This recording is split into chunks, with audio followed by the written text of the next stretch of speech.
Bonjour à vous tous, le fidèle de son rival. Bien des salutations à vous tous qui nous suivez dans des sites internet. Je pense directement à www.nouslecombattants.com. Vous qui nous suivez dans Voice of Congo ainsi que d'Abanamikili.skyrock.com. Aujourd'hui, nous allons pouvoir recevoir un homme politique. C'est vraiment un géant. Un un leader d'opinion. Il évolue ici en Afrique du Sud. Ce n'est pas la première fois qu'il puisse apparaître sur vos petits écrans. Bernard Katompa, je le reçois aujourd'hui. Bonjour, bonjour Bernard Katompa. Oui, bonjour. Oui, je crois bien que, encore une fois, vous pouvez vous présenter. Qui est Bernard Katompa? Pour ceux qui ne connaissent pas Bernard Katompa c'est un Congolais qui a grandi au Congo et qui a quitté le Congo pour sortir et avoir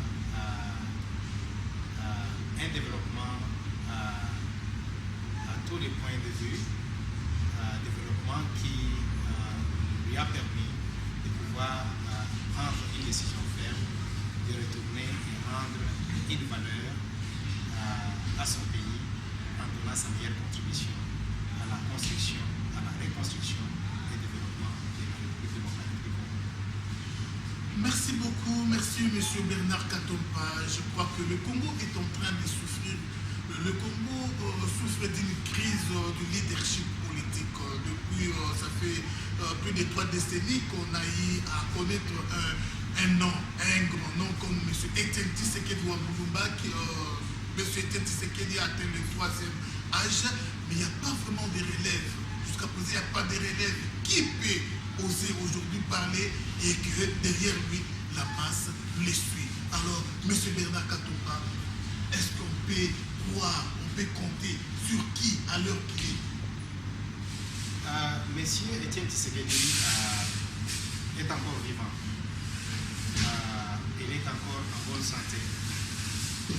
Et monsieur Etienne Tshisekedi a fait un travail de titan. C'est l'homme qui a démystifié la dictature de il est resté égal à lui-même avec l'amour qu'il a pour son pays et pour son peuple. L'homme qui a connu beaucoup de sacrifices et qui a eu une vie de famille troublée avec tout ce qu'il y a eu comme relégation, emprisonnement, torture, mais il est resté égal à lui-même. Etienne Tshisekedi, c'est l'homme que aujourd'hui j'appelle monument de la République du Congo. La République démocratique du Congo. Et Etienne Tshisekedi, au demeurant, comme on dit qu'il est en train de prendre de l'âge, je crois que réellement il prend de l'âge, mais il est encore quelqu'un sur qui il faut compter pour qu'un changement positif arrive dans ce pays. Donc, en bref, il est encore là et il faut compter sur lui et il faut lui donner du support et de l'appui pour qu'un changement positif arrive dans le pays. Un certain Paul Mukungubila hier, il a bougé la planète. Paul Mukungubila était vraiment vedette de tous les Facebook, Internet, ainsi que dans des chaînes de télévision. On a eu à parler de Paul Mukungubila qui a tenté de renverser les pouvoirs en place. Hier, il y a eu panique, il y a eu vraiment panique. Qu'est-ce que vous en pensez? Hier, un coup d'État marqué à Kinshasa. Oui, nous les Congolais, nous sommes très forts dans la dramatisation et dans l'invention des scénarios. Je ne parle pas de Paul Mukungubila, je parle de ce que les Congolais ont vécu. Moi, je crois que le moment a été très mal choisi pour faire souffrir encore ce peuple qui a souffert pendant très longtemps. Le peuple a vu ses enfants mourir.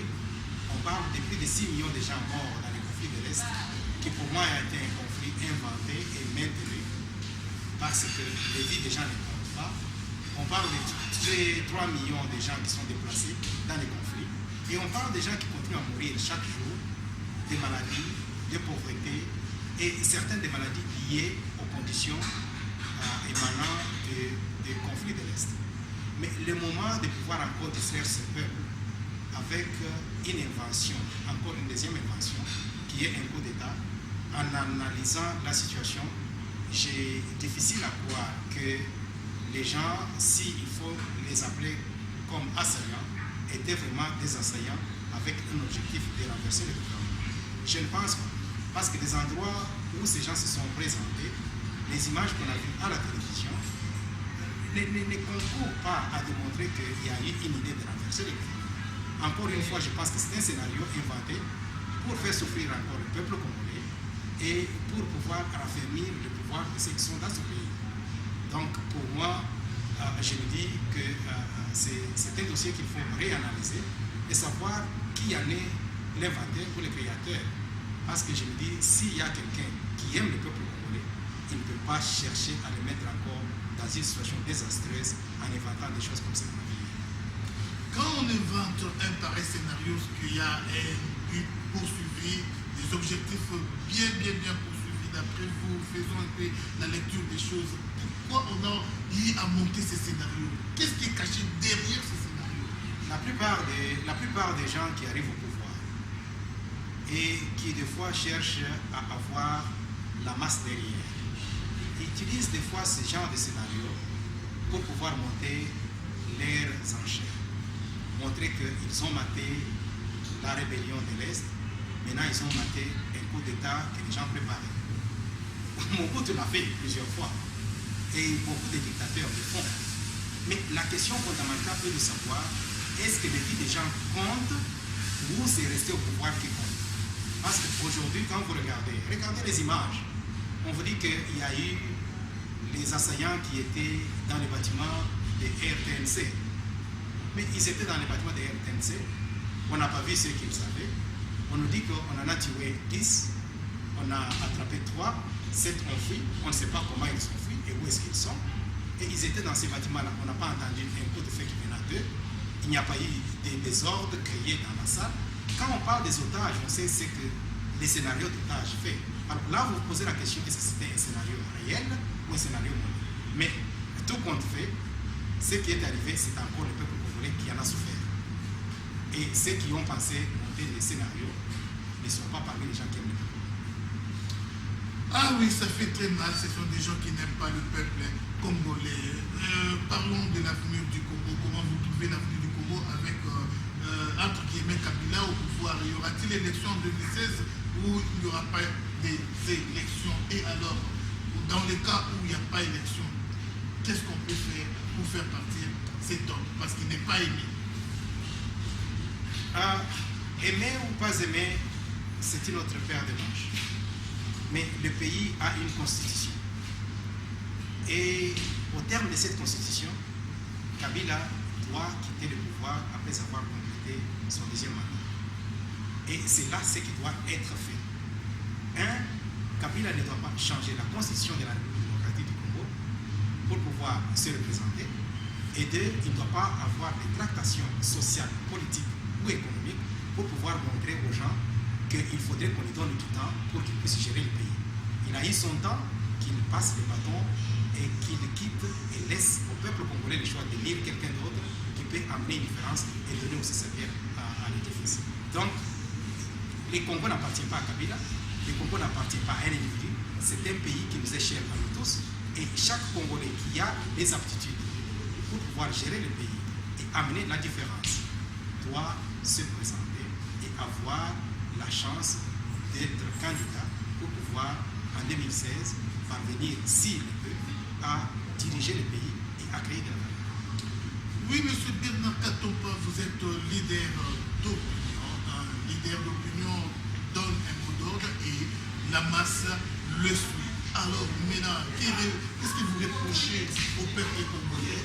Qu'est-ce que vous reprochez aussi à la classe politique congolaise? Est-ce que vous reprochez aussi au leadership congolais? Parce qu'il n'y a pas de mauvaises troupes, mais il y a des mauvais chefs.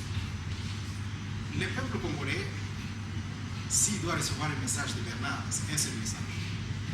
Si nous tous, nous aimons notre pays, nous devons être un.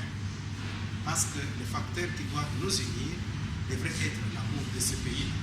Quelles que soient nos appartenances politiques, religieuses, provinciales, tribales, l'amour du pays doit guider nos actions. Et si nous devons guider nos actions, nous devons chercher à éliminer tous les éléments séparateurs. Et parmi les éléments séparateurs, je parle de la peur, je parle de tribalisme, égoïsme. Nous devons nous retrouver dans une situation où nous nous tenons la main dans la main et nous faisons chemin ensemble pour pouvoir créer un monde meilleur pour le peuple congolais. Ça, c'est un. Deux, la destinée du peuple congolais est entre les mains du peuple congolais. S'il y a quelque chose que le peuple congolais n'aime pas, le peuple congolais doit dire non. Le peuple congolais ne doit pas se retrouver en train de fuir, en train de pleurer, en train de crier. Il est temps de cesser de se plaindre.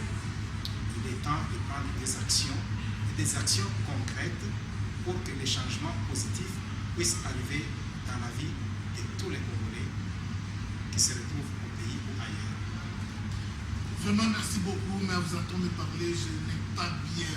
Je me mets à la place de nos téléspectateurs. Je ne pense pas qu'ils ont bien saisi le message adressé à la classe politique, au leadership congolais. L'amour du Congo, mais qu'est-ce que vous reprochez à Vital Kamerhe? Qu'est-ce que vous reprochez à cet homme, le Martin Fayulu? Qu'est-ce que vous reprochez à tous ces gens, les Christian Badibangi, tous nos politiciens congolais? Qu'est-ce qu'ils devaient faire, mais qu'ils n'ont pas pu le faire? Je ne vais pas leur reprocher quelque chose individuellement. Je n'ai pas de problème personnel avec qui que ce soit ou un d'entre eux. Tout ce que moi je considère, c'est que je considère que l'opposition congolaise n'a pas aidé le peuple congolais. Pourquoi l'opposition congolaise n'a pas aidé le peuple congolais? Cette opposition ne s'est pas unie devant un seul objectif de dire ce qui doit nous guider, c'est le bien-être du peuple congolais. Ce qui doit nous guider, c'est l'amour du pays. Ce qui doit nous guider, c'est amener le peuple congolais à retrouver sa dignité, à sortir de la pauvreté honteuse, à sortir de la mendicité et à sortir de la faiblesse dont il est maintenant accusé par le monde entier. C'est ce que l'opposition congolaise n'a pas pu faire. Et ça n'a pas été fait. Pourquoi? Parce que dans la plupart des cas, les opposants congolais sont devenus des opposants qui regardent d'abord leurs proches, qui regardent d'abord leur positionnement au sein de la classe politique, au lieu de regarder les sacrifices qu'ils peuvent prendre pour amener une différence dans la société et au sein de la nation congolaise. Ok, merci. Alors, pour terminer, la toute dernière question avant de vous donner le mot de la fin. La diaspora congolaise est composée de 3 catégories de personnes.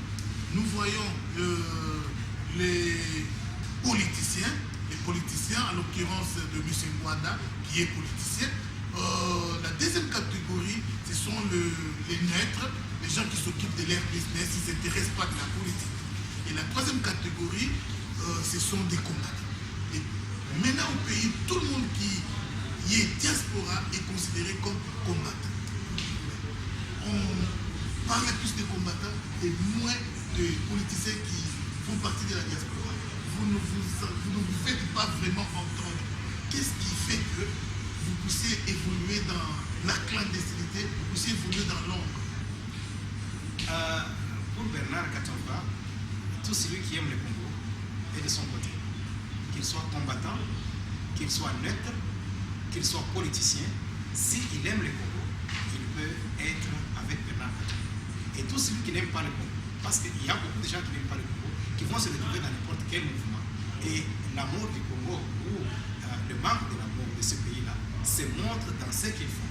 Alors, pour moi, tout celui qui aime le Congo, qu'il soit combattant, il peut être avec nous.